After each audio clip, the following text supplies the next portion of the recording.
What's up, everybody? Welcome back to Roman's Vivid World and my last official Inktober video for the month.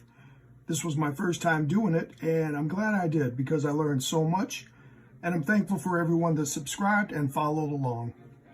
If you haven't seen or missed out on any videos leading up to this one, make sure you go check them out, including my other content.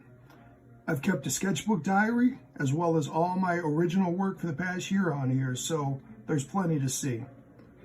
All my work for Inktober is created using Speedpaint Super Black ink, acrylic brushes, and Pigma Micron pens on 11x17 Bristol board.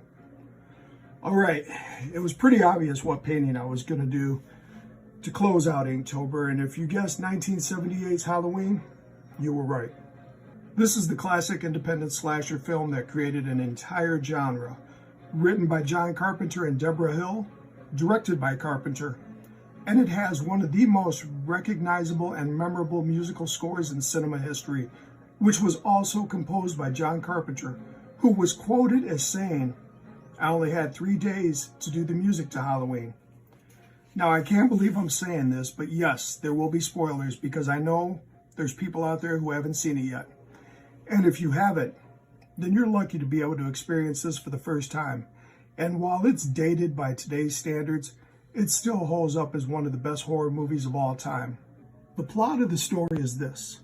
A mental patient by the name of Michael Myers, who was committed to a sanitarium for murdering his teenage sister on Halloween night when he was 6 years old, escapes after 15 years and returns to his hometown of Haddonfield, Illinois, where he stalks a female babysitter, played by Jamie Lee Curtis, and her friends, while being pursued by a psychiatrist, played by the late Donald Pleasance, who is convinced that Michael will kill again. The Halloween franchise consists of 12 films, as well as novels, comic books, video games, and countless amounts of other merchandise. The original series consisted of 8 films, not including Halloween 3: Season of the Witch, one of my personal favorites, because it didn't have any of the original characters and it was an isolated story. In 2007, Rob Zombie did a remake of the original Halloween, and in 2009, he also made a sequel. In 2018, David Gordon Green made a sequel to the original '78 Carpenter film, ignoring every other film in the franchise.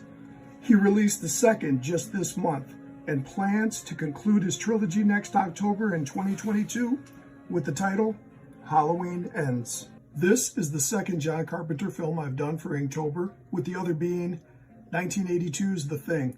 And in the future, I plan on paying homage to his filmography, much like I've done with all the work I've created this past month.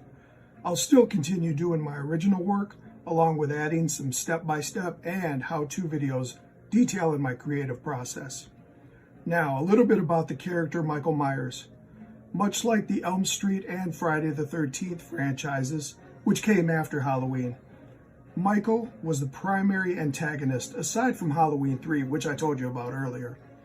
His signature look comes from wearing a white mask that was made from a cast of William Shatner's face that was originally used in the 1975 horror film, The Devil's Reign.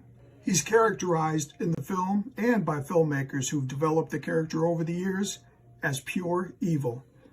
In the first movie, he was only credited as The Shape. This was the acting debut of actress Jamie Lee Curtis as Laurie Strode, and she went on to reprise that role 6 more times, including the upcoming Halloween Ends. She's the daughter of famous parents Janet Leigh and Tony Curtis. Janet Leigh is most famously known for her iconic shower scene in the Alfred Hitchcock horror thriller, Psycho. Her father was in classic movies such as Spartacus and Rosemary's Baby. Donald Pleasance, who played Samuel Loomis, was the most famous actor in the original Halloween at the time, and went on to reprise his role 4 more times. Unfortunately, he passed away in 1995. I'd like to thank everyone for following along this month, and make sure you come back and see what else I have in store for my channel. Oh, and I almost forgot. Happy Halloween. See ya.